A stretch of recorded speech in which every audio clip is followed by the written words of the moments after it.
Selamat bergabung di online service GBI The City Tower dan The Breeze. Selamat bergabung juga untuk yang pertama kali mengikuti ibadah online ini. Mari kita siapkan hati untuk menyembah, memuji Tuhan, dan juga untuk mendengar pesan Tuhan. Jika ada di antara Bapak Ibu Saudara yang butuh informasi lanjut, silakan hubungi nomor di bawah ini. Dan juga mohon perhatiannya untuk pengumuman minggu ini.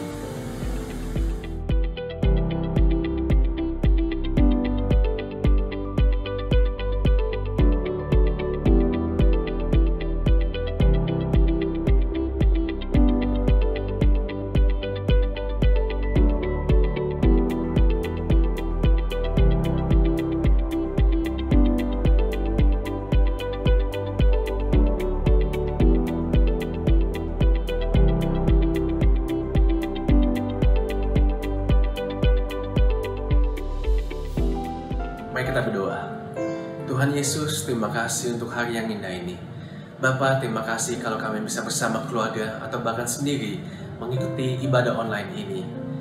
Bapa, terima kasih untuk semua pemberian, hal-hal yang baik yang Kau sudah kasih kami. Ingatkan selalu ya Bapa, kalau ini semua anugerah dan kebaikan-Mu. Bapa, kami ingin berdoa, jika ada di antara kami yang sedang ada sakit penyakit di dalam tubuhnya, di dalam nama Tuhan Yesus Kristus, Engkau sendiri yang sembuhkan dan pulihkan. Bapa, jika ada di antara kami yang sedang putus asa, mengalami hal-hal yang negatif, yang bikin kami stres Bapa, Roh Kudus, tolong menghibur kami semua, untuk terus menemani kami. Jangan tinggalkan kami ya Tuhan. Kami percaya, karena kami anak-Mu, kami setiap hari, setiap pagi diberikan harapan yang baru. Bapa, sebentar lagi kami akan mengikuti ibadah online ini, biar kami mendapatkan, menerima sukacita dan damai sejahtera yang ilahi dari-Mu saja ya Tuhan. Dan pas saat kami mendengar khotbah dan pesan-pesan dari hamba-Mu, kami bisa pelajari hal-hal yang baru. Kami ingin dan rindu mengenal-Mu lebih lagi. Terima kasih Tuhan Yesus Kristus. Dan di dalam nama Tuhan Yesus kami berdoa dan mengucap syukur. Haleluya. Amin. Tuhan Yesus memberkati. Selamat beribadah. Shalom saudara yang kasih Tuhan. Saya percaya sepanjang hari ini kita akan terus mengalami kehadiran Tuhan. Dan waktu Tuhan Yesus hadir, di situ Roh-Nya yang kudus juga akan melingkupi setiap kita dimanapun kita berada. Mari sambut hadiratnya dengan tepuk tangan saudara. Oh, kami sambut hadirat-Mu Tuhan.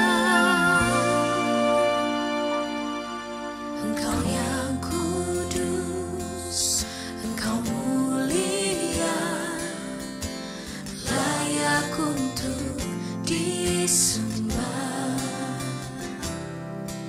Engkau yang kudus, Engkau mulia, layak untuk disembah.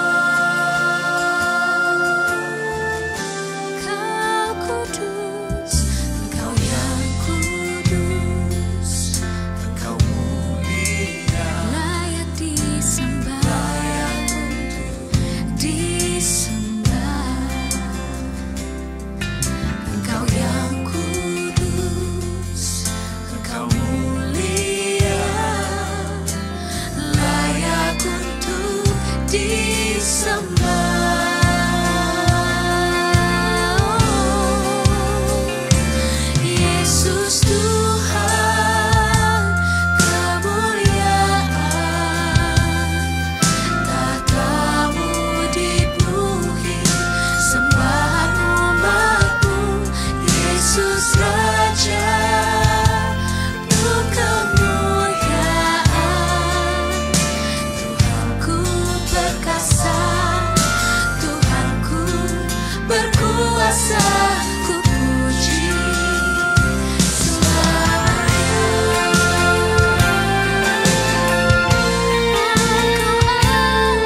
mata yang tak pernah didengar telinga, yang tak pernah timbul di dalam hati. Semua disediakan bagi yang mengasihi Dia. Apa yang tak pernah dilihat mata, yang tak pernah didengar telinga, yang tak pernah timbul di dalam hati. Semua disediakan bagi yang mengasihi Dia. Allah sanggup melakukan segala perkara, dulu, sekarang, dan selamanya. Kuasanya tidak berubah. Allah sanggup melakukan segala perkara, dulu, sekarang, dan selamanya. Kuasanya tak berubah.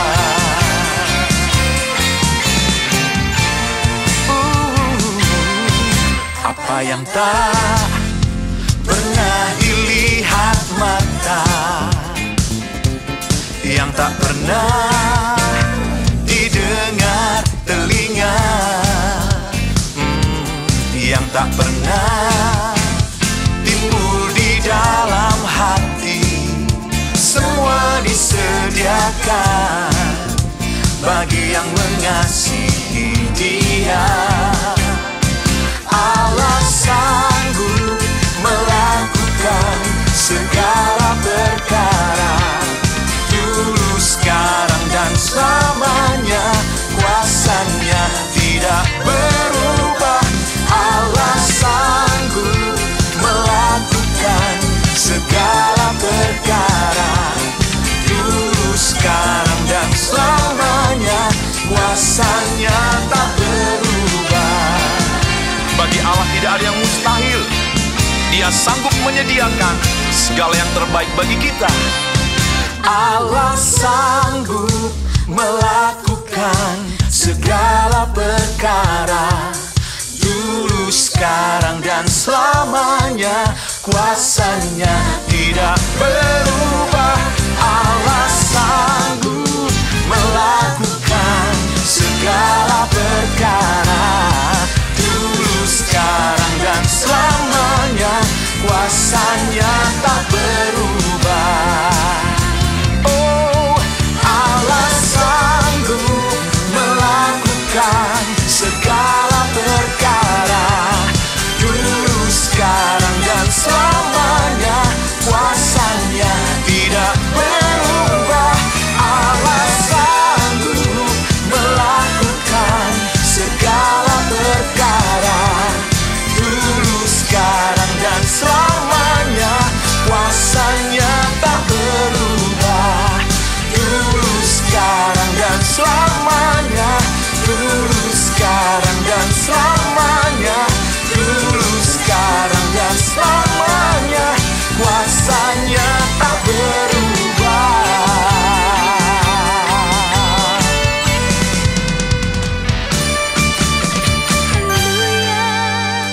Haleluya.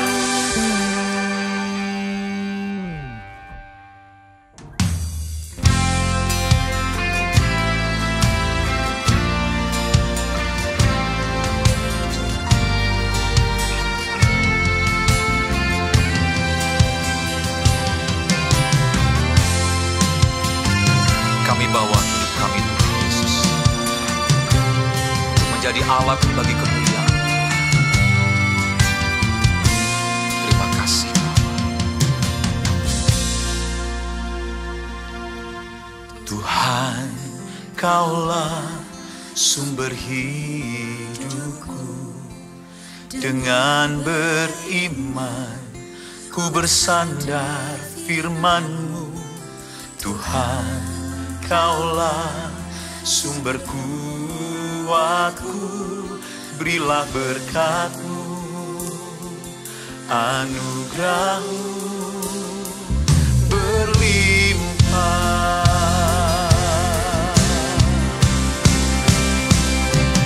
Tuhanku, ya Allahku, Kau layakkan aku, terima berkat-Mu, Yesusku, ya Allahku, jadikanlah aku saluran berkat-Mu.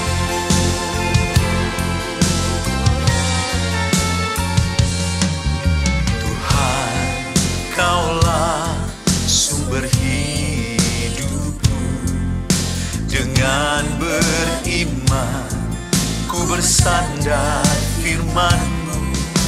Tuhan, Kaulah sumber kuatku, berilah berkat-Mu, anugerah-Mu berlimpah.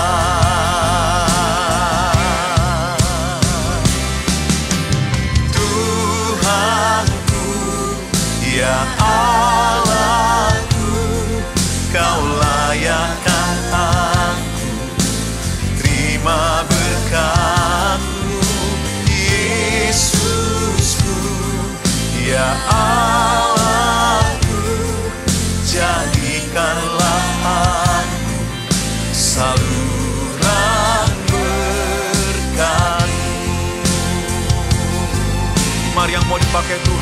angkat tangan kita, katakan, Tuhanku, ya Allahku, Kau layakkan aku, terima berkat-Mu.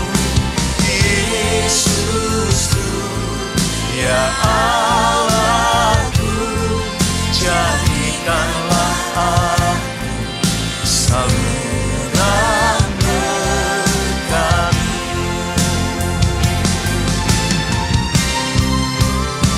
Terima kasih Yesus Tuhan, kami bersyukur ya Bapa, Kau memilih kami, Kau memakai kami.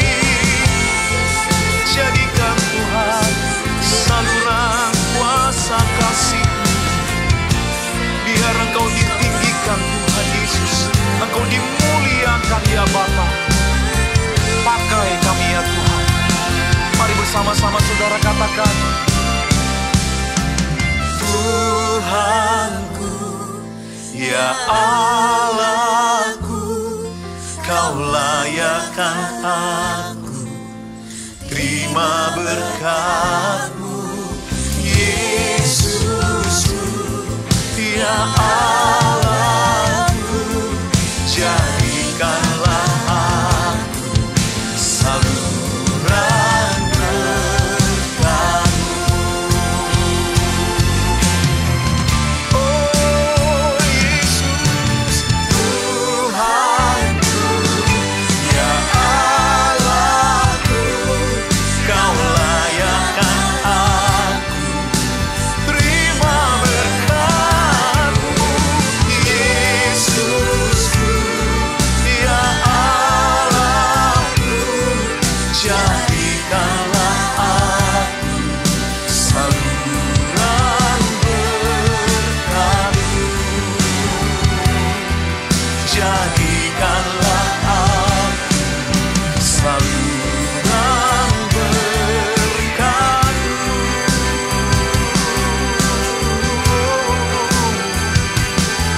Yesus, kami mau dipakai bagi kemuliaan-Mu Tuhan.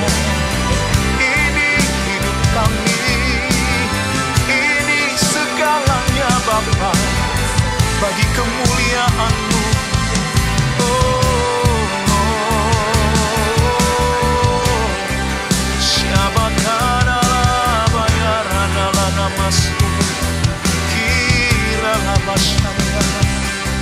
Urapi kami Tuhan, urapi menjadi saluran berkat-Mu ya Bapa. Ini doa kami Tuhan. Tuhanku, ya Allahku, Kau layakkan aku, terima berkat-Mu. Yesusku, ya Allahku, jadikanlah aku saluran berkat-Mu. Jadikanlah aku saluran berkat-Mu.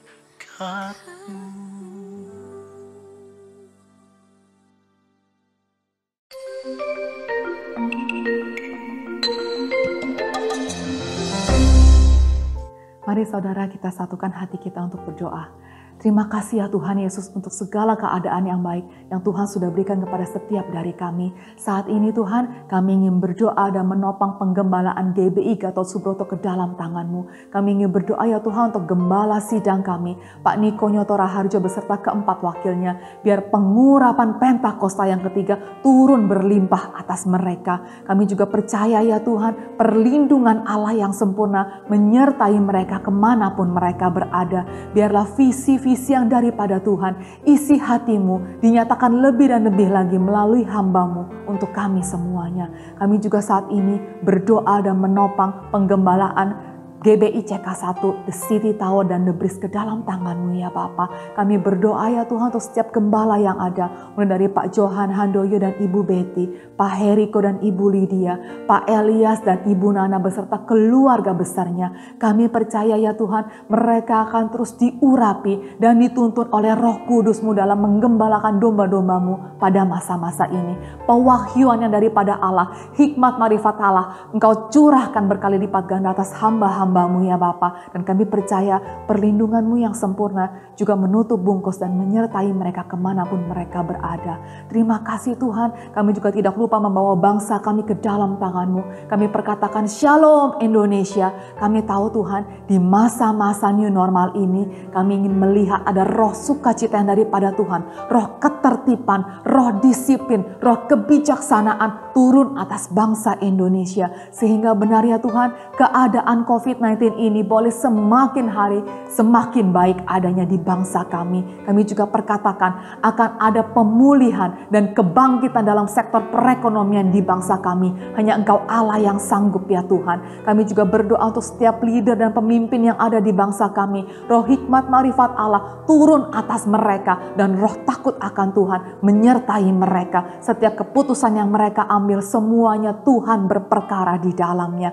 Terima kasih Tuhan, biarlah hari-hari ini kami boleh terus belajar untuk mengejar kebenaran yang daripada Tuhan, mengejar hadirat-Mu, sehingga setiap dari kami dipenuhi dengan kuasa-Mu, setiap dari kami dipenuhi dengan sukacita yang daripada Allah, dan setiap dari kami dicukupkan di dalam nama Tuhan Yesus. Terima kasih ya Bapa, hanya di dalam nama-Mu kami berdoa dan mengucap syukur. Haleluya. Amin.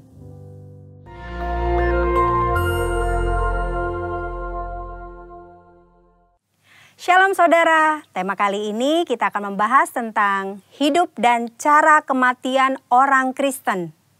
Tidak sedikit orang percaya, khususnya para pelayan Tuhan yang setia, berpulang karena serangan wabah COVID-19.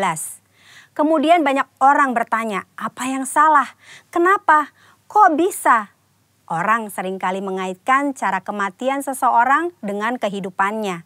Kematian adalah hal yang tidak terhindarkan dari kehidupan semua makhluk hidup di dunia termasuk manusia. Ada dua pandangan, yaitu yang pertama pandangan orang yang saleh pasti meninggal dengan cara terhormat, seperti mati dengan tenang, tidak menderita kesakitan, saat-saat terakhir dengan kondisi baik. Pandangan yang sebaliknya yaitu orang yang berdosa besar. Mereka meninggal dengan cara yang hina. Maksudnya matinya menderita sendirian di saat-saat terakhir dan mengenaskan meninggal karena kecelakaan atau korban kriminal. Benarkah kedua pandangan tersebut? Tentu saja pandangan tersebut salah. Alkitab mencatat Tuhan Yesus sendiri diperhadapkan dengan pertanyaan dan situasi yang mirip. Dalam Lukas 13 ayat 1 sampai dengan 5 terjadi peristiwa matinya peziarah di Yerusalem yang dibunuh oleh Pilatus dan darahnya dicampur dengan korban darah yang akan dipersembahkan. Peristiwa yang kedua adalah orang-orang Galilea mati tertimpa menara dekat Siloam. Dua peristiwa ini membuat orang-orang bertanya, dosa besar apa yang telah dilakukan oleh kedua kelompok ini? Hingga mereka meninggal dengan cara yang mengenaskan. Saat itu juga Yesus menegur mereka bahwa hal itu terjadi bukan karena mereka lebih berdosa. Dosa dan kesalahan atau konsekuensi yang dibuat oleh manusia bisa saja mengakibatkan penderitaan dan mati dengan mengenaskan. Tetapi mengatakan semua orang yang mati dengan tidak enak dan mengenaskan adalah orang yang lebih berdosa, itu pendapat yang salah. Apalagi mengaitkan dengan kualitas kerohanian mereka. Tuhan Yesus mengajarkan di Lukas 13 ayat 1 sampai dengan 5. Yang pertama, cara mati seseorang tidak menunjukkan kualitas hidupnya.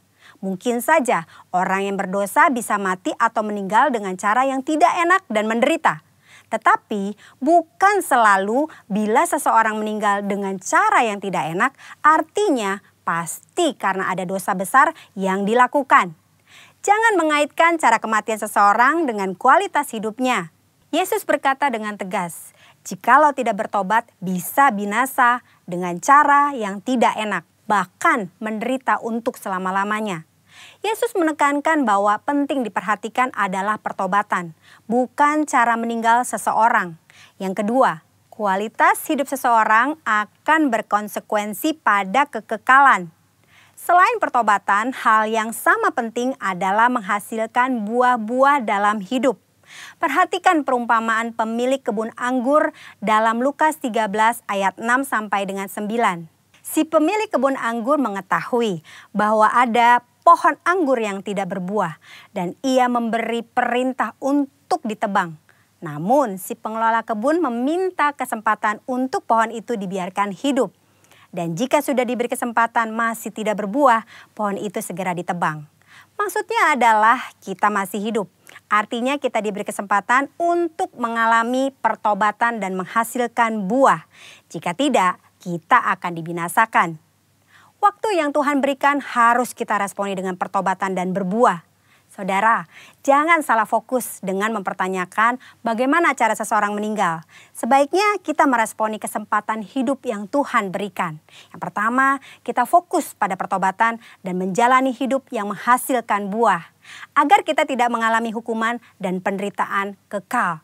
Yang kedua, tidak ada hubungan langsung antara cara seseorang mati dengan kerohanian yang dijalani selama hidupnya. Yang ketiga, cara orang percaya mati adalah kedaulatan Tuhan yang tidak dapat diselami oleh manusia. Tetaplah percaya dan serahkan diri kepada Tuhan. Percayalah, tidak ada keputusan Tuhan yang salah. Saudara, kita tidak boleh menilai bahkan menghakimi seseorang melalui cara kematiannya. Sebagai contoh, memperkatakan, sudah rajin beribadah, berpuasa, berbahasa roh, kok bisa mati karena COVID-19? Hal itu tidak ada hubungannya, lagi sangat tidak pantas untuk diucapkan karena tidak menghormati dan tidak sensitif terhadap perasaan keluarga yang ditinggalkan. Mari saudara, kita fokus kepada pertobatan dan menghasilkan buah-buah yang baik selama kita masih punya kesempatan. Tuhan Yesus memberkati.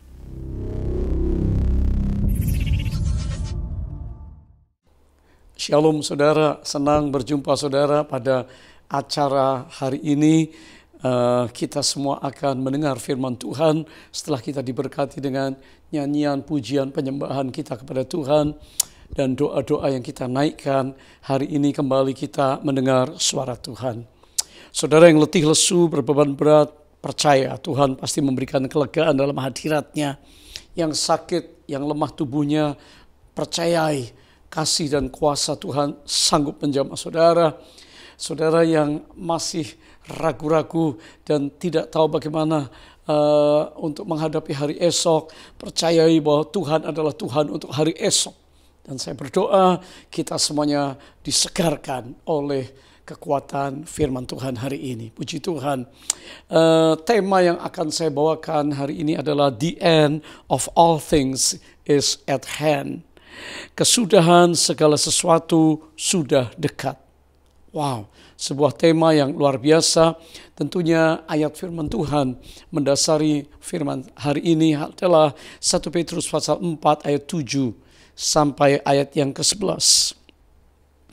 1 Petrus 4 ayat 7 sampai 11. Kesudahan segala sesuatu sudah dekat. Karena itu kuasailah dirimu dan jadilah tenang supaya kamu dapat berdoa. Tetapi yang terutama, kasihilah sungguh-sungguh seorang akan yang lain, sebab kasih menutupi banyak sekali dosa. Berilah tumpangan seorang akan yang lain dengan tidak bersungut-sungut. Layanilah seorang akan yang lain sesuai dengan karunia yang telah diperoleh tiap-tiap orang sebagai pengurus yang baik dari kasih karunia Allah. Jika ada orang yang berbicara, baiklah ia berbicara sebagai orang yang menyampaikan firman Allah. Jika ada orang yang melayani, baiklah ia melakukannya dengan kekuatan yang dianugerahkan Allah. Supaya Allah dimuliakan dalam segala sesuatu karena Yesus Kristus. Ialah yang empunya kemuliaan dan kuasa sampai selama-lamanya. Amin. Haleluya, Rasul Petrus menuliskan di bagian ayat 7 bagian A dikatakan kesudahan segala sesuatu sudah dekat. Kata kesudahan atau the end di ayat ini menunjukkan suatu kepastian tertentu. Ya, ada satu titik yang akan berakhir, ya, di akhir zaman ini, saudara. Jadi kalau saudara berkata the end, seperti kalau pelari ada start, ada finish, selesai di situ. Kehidupan kita juga semua ada endingnya, berakhir.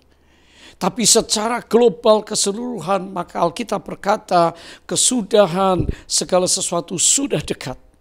Kata sudah dekat atau near atau at hand. Terjemahan secara literal berbicara mengenai come near atau approach.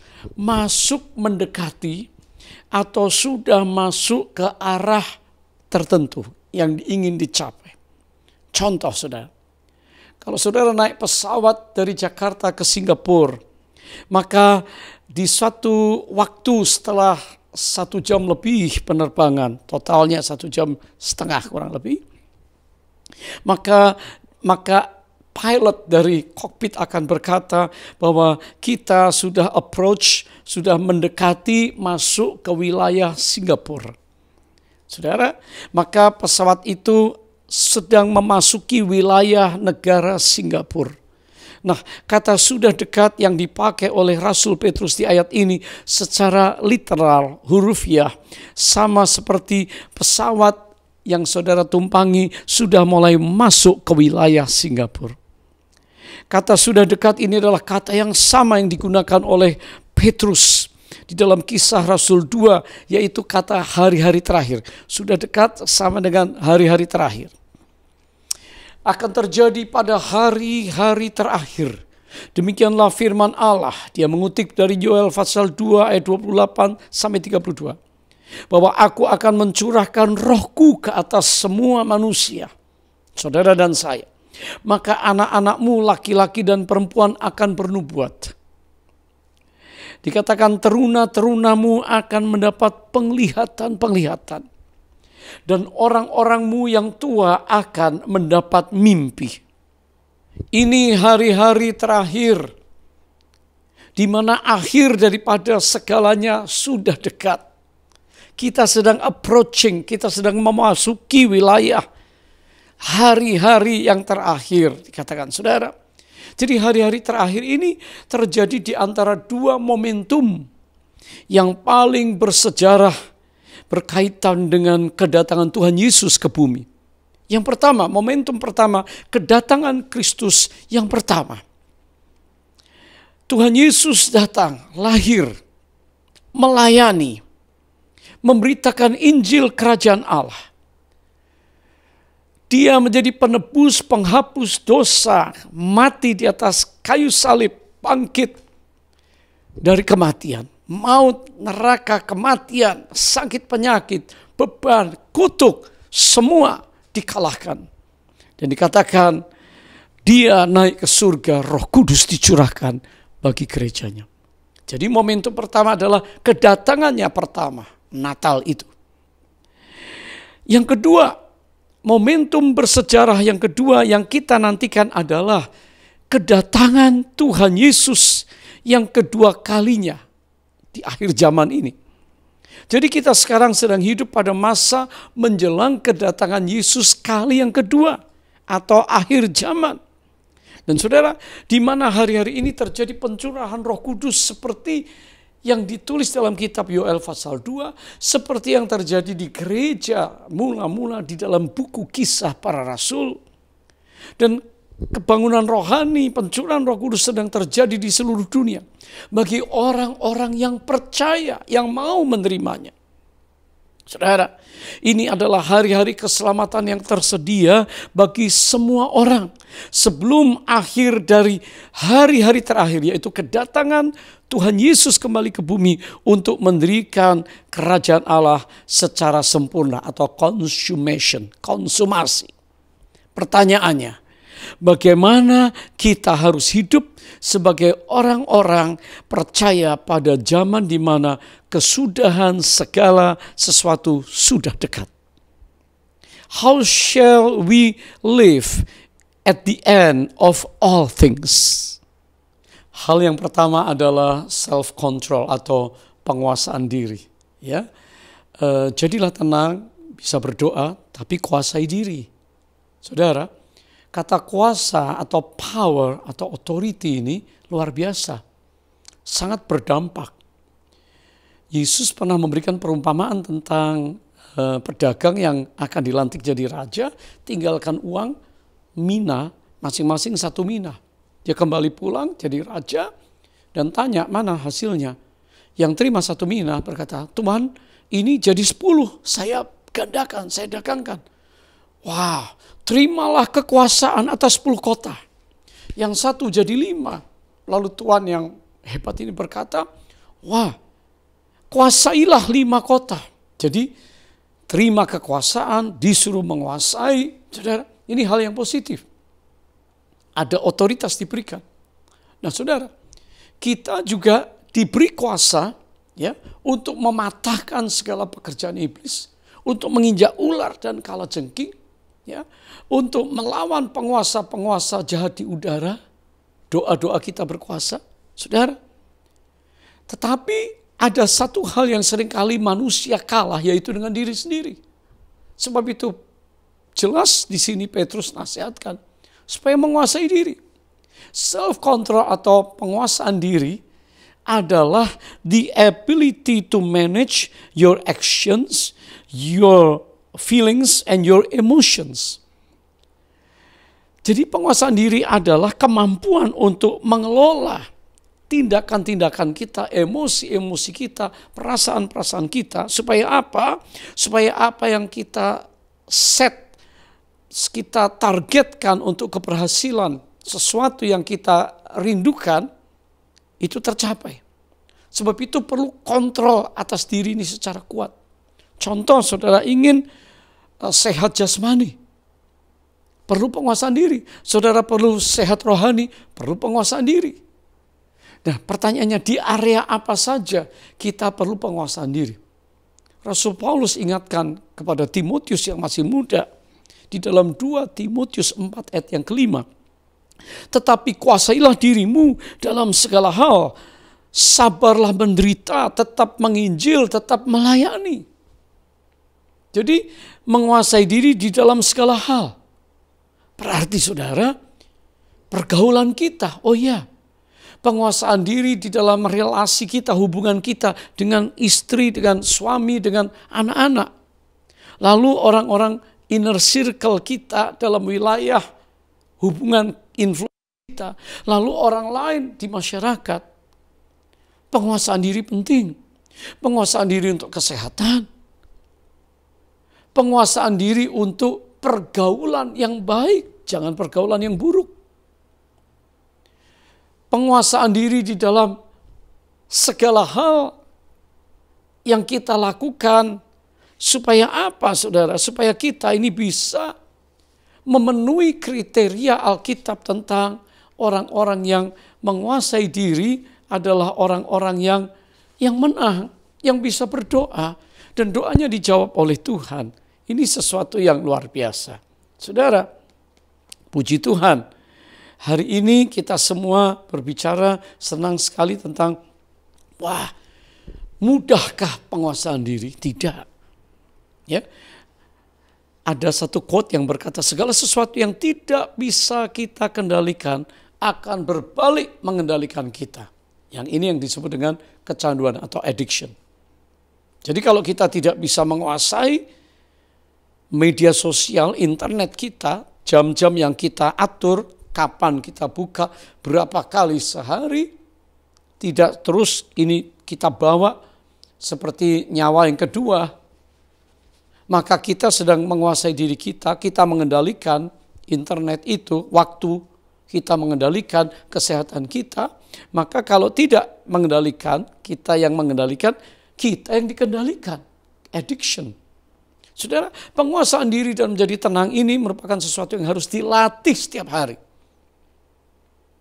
Self-control and sober mind ini harus dilatih day by day. Training. Kata yang paling tepat adalah training atau latihan. Apa beda training, pelatihan, dan try hard? Berusaha keras. Saudara, training berbicara mengenai disiplin yang dikerjakan secara terus-menerus, ketekunan, konsisten, persistent.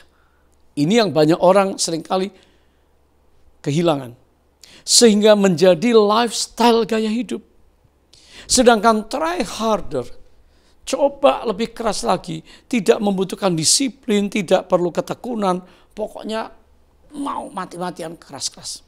Saudara, nah contohnya angkat beban ya di rumah, gym from home mungkin ya. Beda antara yang sudah di training, sudah terbiasa dengan yang baru pertama ya, try harder. Tapi yang sudah biasa ya karena sudah terlatih, Saudara. Nah, 1 Korintus 9 ayat 27 Paulus katakan, tetapi aku melatih tubuhku dan menguasainya seluruhnya. I discipline my body and keep it under control. Oh, jadi dia tahu tentang kelemahan daging, dia tahu tentang daya tarik, dia tahu tentang ini menuntut, ini nafsu, ini maunya banyak, keinginan daging, keinginan mata, hidup jemawa, Saudara. Sehingga banyak orang mengalami problem dengan masalah keuangan, sehingga orang mengalami problem dengan masalah pergaulan, orang mengalami problem dengan masalah seksual, orang mengalami problem dengan masalah-masalah hubungan. Kenapa? Karena mereka tidak melatih dan menguasainya. Kalau saudara bergumul dengan hati yang egois, hati yang sombong, maka kita perlu belajar untuk mendengar orang lain, belajar dari orang lain. Dikul sama-sama, mendengar orang lain. Baru sudah berkata, wah aku ternyata sombong, aku ternyata egois. Kalau kita bergumul dengan gaya hidup yang konsumtif, yang mengakibatkan kita selalu kehabisan uang, bahkan terjebak dengan hutang, bahkan saudara, kita mengalami keadaan yang tidak nyaman. Maka kita perlu belajar untuk mengelola. Tidak hidup lagi berfoya, tapi ada prioritas-prioritas yang urgent, yang menjadi prioritas yang kita bisa keluarkan biaya. Yang lain kita rem. Sehingga apa yang seperlunya saja. Dengan demikian ada perubahan. Kalau kita bergumul dengan kesibukan yang terus menyita waktu, mengalihkan fokus saudara untuk mempercayai dan beribadah sama Tuhan. Doa, pujian, penyembahan, baca firman, devotion. Maka saudara, kita perlu belajar untuk menguasai diri, set time. Ada time management. Untuk berkata, aku mau masuk duduk di hadirat Tuhan. Karena kekuatanku adalah waktu aku menerima kekuatan hadiratnya, firman-Nya. Aku dikuatkan, aku punya hikmat, pertimbangan-pertimbangan, semua keputusan tidak asal ngawur. Tidak asal sembrono, tidak asal short keputusan jangka pendek, tetapi memikirkan pertimbangan-pertimbangan untuk jangka panjang sehingga tidak ada penyesalan. Saudara, bahkan beberapa orang akan mengambil waktu untuk berpuasa. Untuk apa? Pengendalian diri, penguasaan diri. Supaya tidak didistract, alih perhatian dari perkara yang kekal kepada perkara duniawi saja. Tuhan pasti sediakan. Yang cari Dia, cari kerajaan Allah dan kebenarannya, maka segala perkara yang lain akan ditambahkan kepadamu. Matius 6 ayat 33. Saudara, musuh dari training dalam dunia atletis adalah jalan pintas, shortcut, yang instan. Ya. Hari-hari ini banyak orang mau shortcut, cepat kaya, cepat pintar, cepat mahir, ya, cepat berlipat ganda. Saudara, itu sebabnya orang-orang memilih pakai doping sehingga didiskualifikasi, saudara. Orang yang jalan pintas menghalalkan segala macam cara. Karena itu mereka tidak suka proses. Karena proses itu melatih kedisiplinan. Proses itu melatih endurance, ketahanan. Proses itu melatih komitmen, keseriusan, saudara. Amsal 25 ayat 28 mengatakan, a person without self-control is like a city with a broken down walls. Orang yang tidak dapat mengendalikan dirinya adalah seperti kota yang roboh temboknya. Kita nggak mau. Kalau kita tidak punya self-control hari ini, roboh tembok ekonomi hidup kita. Akibatnya istri, anak-anak bermasalah. Apa yang seharusnya mereka layak terima, tidak mereka terima. Kenapa? Karena secara ekonomi kita tidak punya self-control. Kita tidak mau roboh kehidupan pernikahan kita. Kenapa? Karena pria dan wanita tidak bisa mengendalikan dirinya, matanya, keinginannya, nafsunya, dagingnya, kesenangan sesaat, sehingga mengakibatkan keluarga mengalami keretakan dan kehancuran. Kita tidak mau juga roboh kota kesehatan kita, karena kita careless, kita ceroboh, apa saja kita ambil, kita makan. Saudara, saya percaya kita semua mau menjadi orang bijaksana. Kita mau membangun tubuh ini menjadi bait Roh Kudus, tempat di mana Dia berdiam, sehingga kita ini bisa berdoa. Dan saya tahu Tuhan menghendaki kita ini menjadi orang-orang yang berdoa hari-hari ini, supaya doa-doa kita itu sungguh-sungguh mengubahkan keadaan. Doa-doa kita itu akan merubah orang lain. Saudara, secara alkitabiah, biblically, penguasaan diri adalah buah dari Roh Kudus, the fruits of the Holy Spirit. Christ in us, Kristus di dalam kita, Roh Kudus bekerja dalam kita, sehingga menghasilkan buah yang namanya penguasaan diri. Dan ini adalah karakter Kristus, saudara. Ternyata penguasaan diri adalah karakter Kristus. Oh yes. Dalam hidup ini apa yang terpenting? Saya berulang kali kalau pelayanan di Northeast mampir ke Lancaster. Kenapa? Karena itu tempat yang khusus bagi saya. Ada sebuah teater namanya Millennium Theater. Itu teater yang menampilkan pagelaran musical, play, drama yang luar biasa. Ya. Dari tempatnya yang begitu besar, dulu ada tempat yang kecil, tapi karena berkembang, sehari ada bisa 3 show penampilan, itu live, saudara, bukan rekaman. Kisah tentang Noah, Bahtera Nuh, ya. Dan pada akhir kisah selalu mengundang orang untuk menerima keselamatan. Orang-orang maju, para konselor mendoakan mereka. Berbagai bangsa, tur-tur bus-bus dari Eropa, dari Amerika Latin, Afrika, Asia, semua datang ke situ untuk apa? Melihat pagelaran-pagelaran musikal yang berkualitas dunia. Tidak kalah dengan semua play yang ada di dunia. Saya katakan ini berkualitas, state of the art. Saudara, drama-drama yang ditampilkan itu mengisahkan tentang Musa, Daniel di Lion's Den, ya, tentang the miracle of Christmas, mujizat Natal, tentang Yesus sendiri. Nah, tentu pemeran-pemerannya adalah orang-orang yang mesti dipilih sungguh-sungguh bisa memerankan karakter itu, saudara. Kalau tidak, maka mereka tidak akan bisa menghidupi peran yang dimainkan itu. Saudara,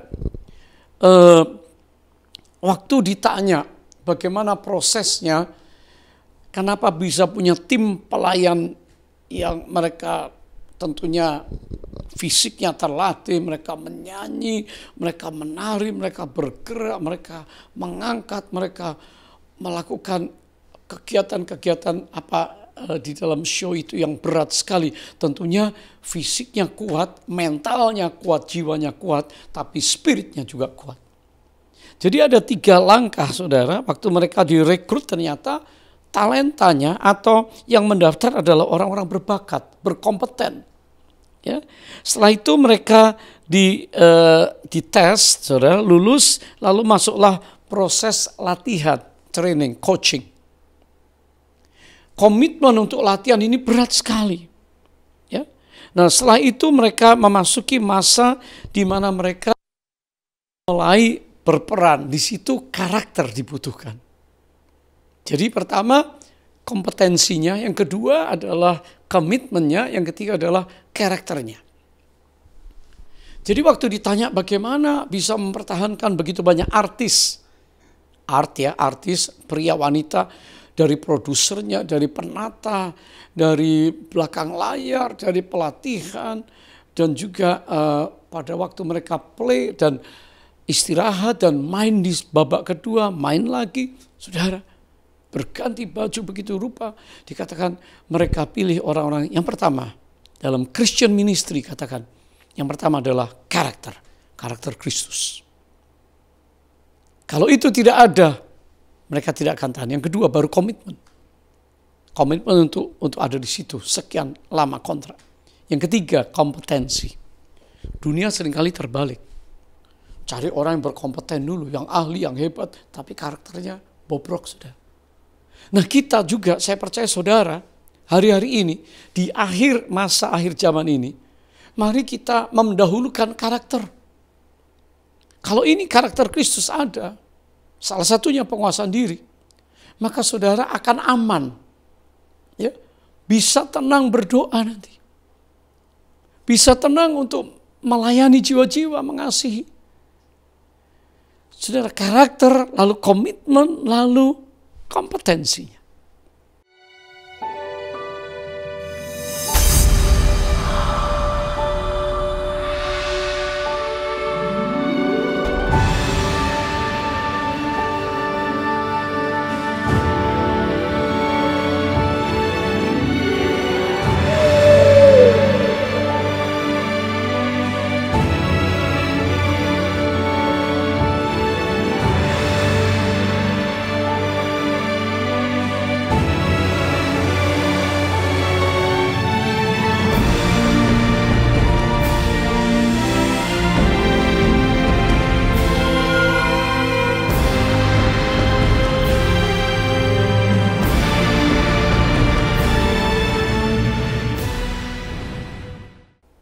Saudara, cari orang kerja, saudara. Cari mitra. Mestinya karakternya yang bagus. Cari calon suami, calon istri. Saudara, gereja hamba Tuhan yang punya karakter. Pelayan-pelayan Tuhan harus punya karakter yang bagus, karakter Kristus. Sehingga saya yakin hal-hal yang lain itu terjadi dengan cara natural. Kalau punya karakter yang baik, dia pasti akan rela melayani apa saja dengan komitmennya. Walaupun penderitaan ada, walaupun susah payah. Saudara. Lalu mereka akan melatih dirinya untuk skillfully. Tentunya kita mau yang berimbang. Oh yes, itu paling baik. Tapi yang paling menonjol haruslah karakter Kristus. Saudara yang diberkati oleh Tuhan, saya berdoa hari ini kita semua bisa mengerti firman Tuhan hari ini. Sehingga kita bisa berdoa dan doa-doa kita pasti akan didengar oleh Tuhan. Ya, saudara, 1 Tesalonika 5 ayat yang ke-17. Tetaplah berdoa, bersukacitalah senantiasa, tetaplah berdoa. Tokoh-tokoh iman seperti Dr. Hudson Taylor yang melayani di China, Martin Luther 500 tahun lalu, Wittenberg, pembaharuan Gordon Lindsay, Corrie ten Boom, ya, tokoh-tokoh ini dipakai Tuhan luar biasa.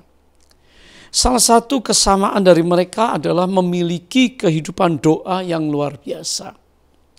Corrie ten Boom mengatakan, iblis tersenyum ketika Anda menyusun suatu rencana. Ia tertawa ketika Anda terlalu sibuk. Namun iblis gemetar bila Anda berdoa. Gordon Lindsay berkata, waktu yang Anda manfaatkan untuk berdoa, berhubungan dengan Tuhan tidak akan pernah sia-sia. Hudson Taylor, missionary OMF ke China, berkata, jangan melakukan konser terlebih dahulu, baru memeriksa alat musik Anda. Mulailah setiap hari bersama dengan Tuhan. Artinya persiapan diri sebelum melayani. Martin Luther berkata, begitu banyak yang harus saya kerjakan hari ini, maka saya menggunakan 3 jam pertama saya untuk berdoa. Tanpa doa, kehidupan rohani akan menjadi lemah sehingga mudah untuk jatuh ke dalam dosa. Iblis tidak akan takut jika gereja membuat banyak program, jika gereja sibuk dan sangat menarik dengan berbagai kemasan hari-hari ini. Namun saat umat Tuhan berdoa, gereja berdoa, iblis akan gemetar dan akan lari dari hadapannya. Berjaga-jagalah dan berdoalah supaya kamu jangan jatuh ke dalam pencobaan. Ya, Matius 26 ayat 41. Doa dapat menembus batas ketidakmungkinan dan kemustahilan. Kalau saudara hari ini berkata, segala sesuatu hari ini tidak mungkin aku kerjakan. Di kantor saya tidak mungkin.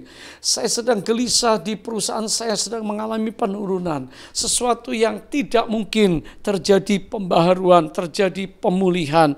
Maka saya katakan doa dapat menghancurkan segala pekerjaan, ketidakmampuan manusia. Tetapi doa dapat membuat sesuatu yang mustahil oleh manusia tidak mustahil bagi Allah. Sebab itu awali kehidupan kita setiap hari dengan doa. Tuhan Yesus yang penuh kuasa akan mendengar doa saudara, akan datang menjawab doa saudara, akan pergi melakukan kuasanya bekerja melalui saudara karena doa-doa kita yang didengar oleh Tuhan sehingga Dia memberikan urapan untuk kita melakukan segala sesuatu dengan doa. Saudara, tiap hari Yesus pergi sebelum melayani, Dia akan pergi ke tempat sunyi untuk berdoa di sana. Pada waktu Yesus pergi ke bukit berdoa, tidak hanya pagi hari, dikatakan semalam-malaman Ia berdoa kepada Allah, Lukas 6 ayat 12. Elia manusia biasa, tetapi sama seperti kita, dan ia telah bersungguh-sungguh berdoa supaya hujan tidak turun, dan hujan tidak turun selama 3 tahun dan 6 bulan. Dan dia manusia seperti kita orang biasa, tapi sudah sungguh berdoa supaya hujan turun, dan Allah menurunkan hujan karena doa Elia. Mujizat akan terjadi jika kita berdoa. Berdoa, mari berdoa dan kita berdoa. Di masa saudara berdiam diri di rumah, di masa kita tidak bisa beribadah bersama-sama, biarlah dinaikkan doa house of prayer dari rumah-rumah saudara. Keluarga-keluarga saudara berdoa supaya Tuhan mendengar doa kita, dan umatku yang atasnya namaku disebut merendahkan diri, berdoa dan mencari wajahku, berbalik dari jalan-jalannya yang jahat, maka aku akan mendengar dari surga dan mengampuni dosa mereka dan memulihkan negeri mereka. 2 Tawarik 7 ayat 14. Saudara, hal kedua yang harus kita lakukan di saat kesudahan segala sesuatu sudah dekat ini, yaitu kita harus mengasihi atau loving one another, mengasihi satu dengan yang lain. 1 Petrus 4 ayat 8 dikatakan, tetapi yang terutama kasihilah sungguh-sungguh seorang akan yang lain, sebab kasih menutupi banyak sekali dosa. Berilah tumpangan seorang akan yang lain dengan tidak bersungut-sungut. Kasih ini kalau dipraktekkan dampaknya luar biasa. Kasih yang dimaksud untuk menutupi banyak dosa bukan berarti kita berkompromi, tetapi kata pengampunan, forgiveness. Kata mengampuni ini yang penting karena kita sudah punya pengalaman diampuni dan terus diampuni dan masih diampuni. Bisakah kita mengampuni orang lain yang bersalah sama kita? Mengampuni orang-orang yang mungkin mengolok saudara, mencemooh saudara, berlaku tidak adil sama saudara, melakukan hal yang jahat pada saudara. orang-orang yang mungkin membenci saudara, orang-orang yang berbicara di belakang saudara. Bisakah kita mengampuni musuh kita sekalipun? Ini rahasia yang besar. Supaya kita itu memberi apa yang Yesus sudah berikan untuk kita. Dan ini adalah kebahagiaan yang luar biasa kalau engkau bisa mengasihi dengan cara mengampuni. Saudara, kasih itu luar biasa. Kasih itu diperlukan oleh semua orang yang hari ini loneliness. Kenapa orang lari kepada hal-hal yang negatif? Karena dia butuh kasih, butuh perhatian, butuh pengampunan. Ada orang yang tidak mendapatkan pengampunan, orang yang merasa dirinya menjadi korban, orang yang merasakan dirinya paling bersalah, orang yang merasa tidak layak untuk hidup. Dan akibatnya adalah keputusasaan. Bagaimana kalau kita bisa mengasihi mereka, saudara? Maka pengampunan yang Allah berikan kepada kita tidak cuma-cuma kalau kita bisa mengampuni dan memberikan kasih kita. Kasih adalah memberi pengampunan. Yang kedua, kasih adalah giving, memberi. Memberi apa saja yang saudara dapat lakukan, membahagiakan orang lain. Inilah hari-harinya di mana orang lain yang membutuhkan jawaban atas kehidupan. Ini kenapa? Apakah ini mau kiamat? Ini sudah akhir zaman? Yes, kita bisa beritahu pada mereka. Kita sedang memasuki wilayah mendekati saat ending. Garis finish di kehidupan. Berapa lama kita nggak tahu, tetapi bawalah mereka untuk mengenal Tuhan. Supaya mereka punya pengalaman dikasihi oleh Allah melalui saudara yang membawa mereka untuk memperkenalkan mereka kepada Kristus. Saudara, haleluya, kita terus dalam proses belajar untuk mengampuni. Karena mengampuni ini tidak ada habis-habisnya. Mengampuni ini adalah persoalan yang penting karena tiap hari saudara mungkin terluka. Tiap hari saudara mungkin kecewa. Setiap hari saudara ada orang berbicara kasar. Setiap hari ada orang yang tidak mengerti saudara. Tapi kalau kita bisa menerima pengampunan dari Kristus yang kita banyak salah, kita banyak melanggar, kita banyak melakukan hal yang tidak memperkenan Dia. Demikian juga kalau kita bisa mengampuni orang lain, maka kita menerima kelegaan. Saudara, haleluya. Kalau kita bisa memberi kepada orang lain, hari-hari ini banyak orang menantikan saudara untuk membagikan sesuatu. Ya, loving is giving. Ya, hospitality attitude, ini sikap hati untuk kita menolong orang lain, memberikan tumpangan. Ya, artinya saudara caring kepada mereka. Haleluya, kasih yang ada dalam hati kita tidaklah akan sia-sia. Dan perkara yang ketiga, melayani, serving one another. Di masa apa yang harus kita lakukan di zaman di mana kesudahan segala sesuatu sudah dekat adalah mari layani satu dengan yang lain. Ayat 10, 1 Petrus 4 dikatakan, layanilah seorang akan yang lain sesuai dengan karunia yang telah diperoleh tiap-tiap orang sebagai pengurus yang baik dari kasih karunia Allah. Saudara semua punya talenta. Saudara punya spiritual gifts, karunia rohani. Dan dikatakan layanilah seorang akan yang lain. Pada saat kita menguasai diri, menjadi tenang, maka lebih mudah untuk kita mengampuni, memberi tumpangan, mengasihi. Dan juga lebih mudah untuk kita melayani orang lain, care kepada orang lain. Ya, ada banyak orang yang membutuhkan pelayanan kita, saudara. Kita ini dikatakan oleh Paulus sebagai surat Kristus yang terbuka. Saya mengirim dokumen klaim asuransi ke perusahaan asuransi yang menolong saya di Hong Kong. Saya kirim melalui pos di kantor pos Singapura. Tapi rupanya nggak nyampe-nyampe, saudara. 3 minggu saya sudah kirimkan melalui WhatsApp, ya. Mereka minta yang asli tanda tangan. Saya kirim. suratnya untuk kantor asuransi di sana. Saudara, di zaman modern saudara, anak-anak saudara tidak kenal surat manual, taunya email, ya, atau kita WhatsApp, kirim berita, saudara. Tapi di zaman saya dulu pasti surat cinta lah, surat tagihan, segala macam itu paper, perlu tanda tangan. Klaim asuransi sama, saudara. Suratnya yang nggak nyampe, suratnya hilang. Bukan yang dituju yang hilang. Kita diutus oleh Tuhan kepada the lost world, dunia yang terhilang.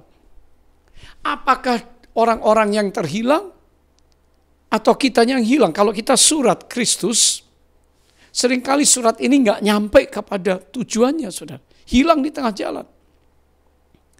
Mungkin hari ini kita tidak bisa dijumpai kepada orang di dunia yang terhilang, yang membutuhkan kasih, membutuhkan pelayanan kita. Mungkin kita di tengah jalan yang hilang, sehingga orang tidak merasakan kasih kita. Orang tidak menerima uluran tangan kita. Orang tidak didoakan oleh kita. Orang tidak disaksikan tentang Kristus oleh kita. Orang tidak mendengar kabar baik tentang mujizat pemulihan yang kita alami.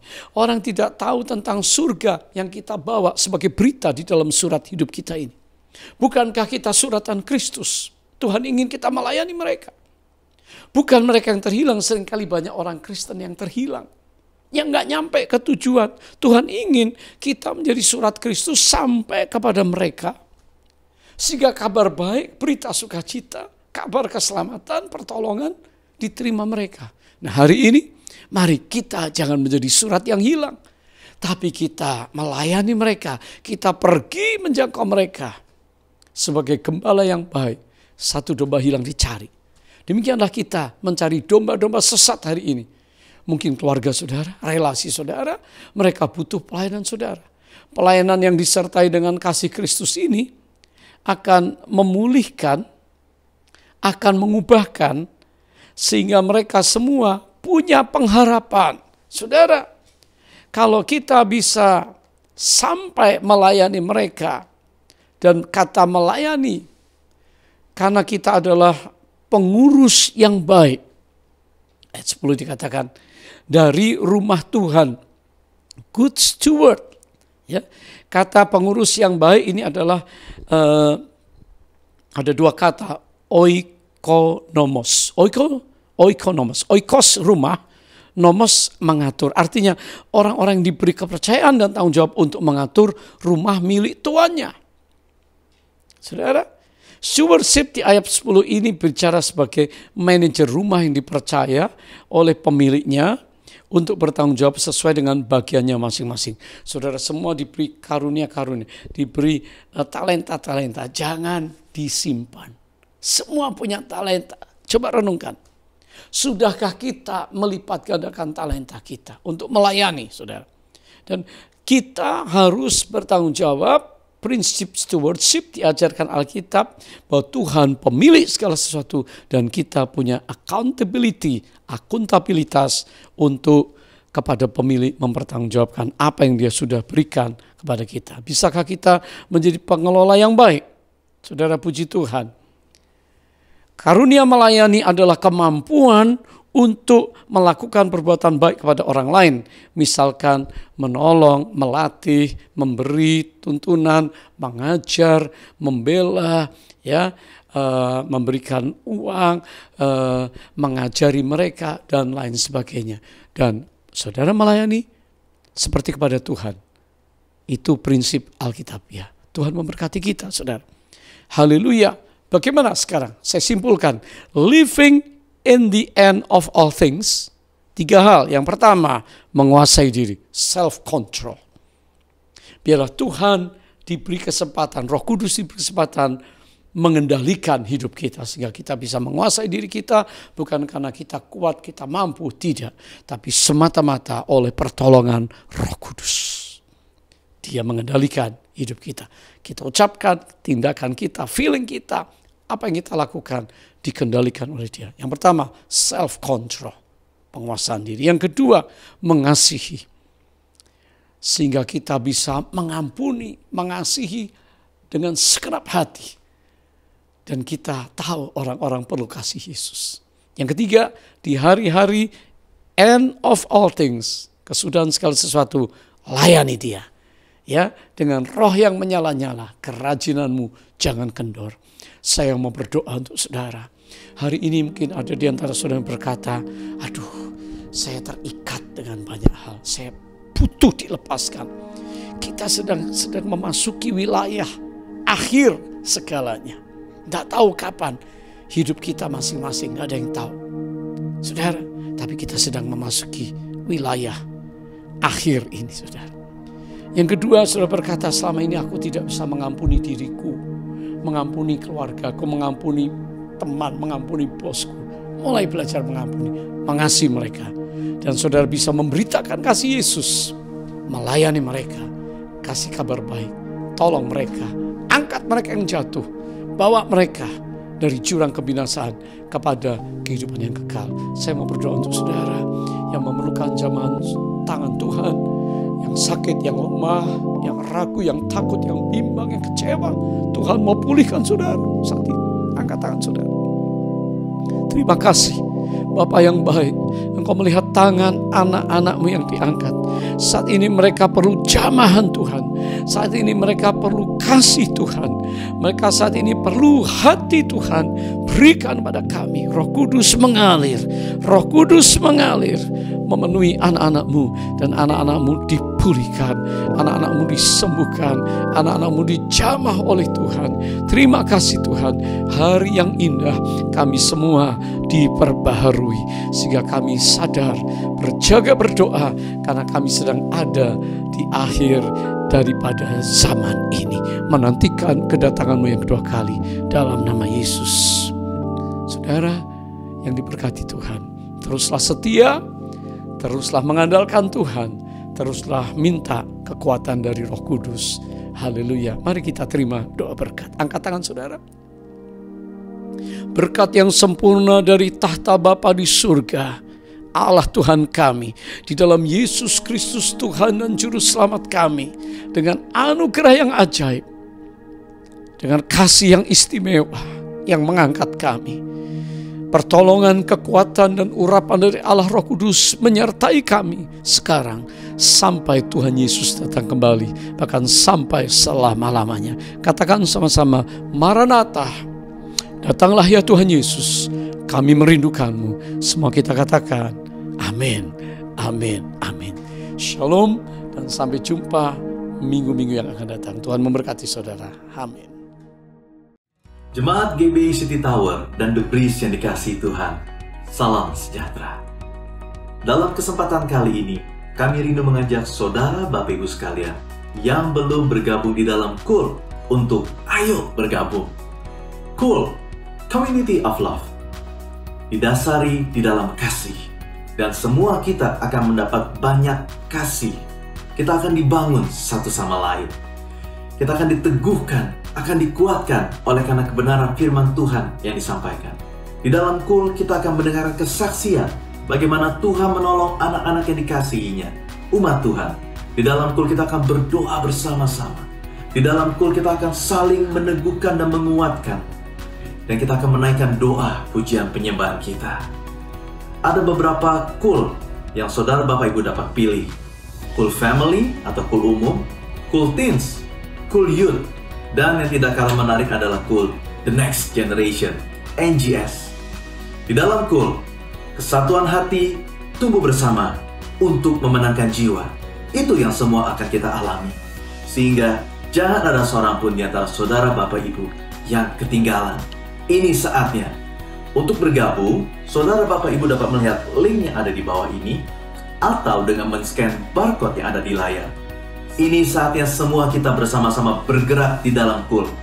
KUL akan dilakukan dengan aplikasi Zoom. Oleh sebab itu, dimanapun saudara berada, tidak ada lagi rintangan untuk kita sama-sama bersatu hati menerima berkat Tuhan. Ayo bergabung di dalam KUL, Community of Love. Segera Tuhan Yesus memberkati. Ada kuasa dalam nama Yesus. Ada satu nama yang berkuasa, nama yang berikan kemenangan, nama yang memberikan kebebasan, nama Yesus.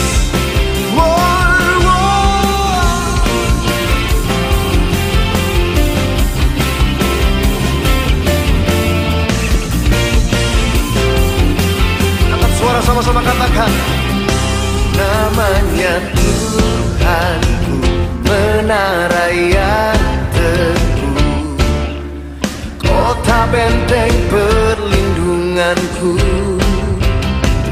Allah yang perkasa, ya Bapa yang kekal, gunung batu keselamatanku.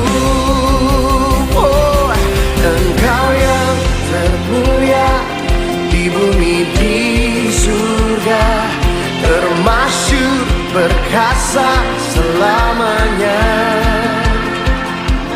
Engkau yang berkuasa di dalam segala hal, ada kuasa dalam nama Yesusku. Kau dahsyat Tuhan, kami memuji namamu. Come on. Namanya Tuhan, menara yang teguh, kota benteng perlindunganku, Allah yang perkasa, ya Bapa yang kekal, gunung batu keselamatanku. Termulia di bumi di surga, termasyhur perkasa selamanya. Engkau yang berkuasa di dalam segala hal, ada kuasa dalam nama Yesusku. Kami percaya nama Yesus terlebih besar dari segala-galanya. Kami percaya ada kuasa dalam nama Yesus Kristus Tuhan. Ada kuasa yang memberikan kemenangan. Ada kuasa yang memberikan kebebasan bagi setiap kami. Oh, nama di atas segala nama, nama yang telah membebaskanku. Segala kuasa tunduk pada nama itu, Yesus Tuhan segala Tuhan. Nama di atas segala nama, nama yang telah membebaskan. Segala kuasa tunduk pada nama itu, Yesus Raja segala raja.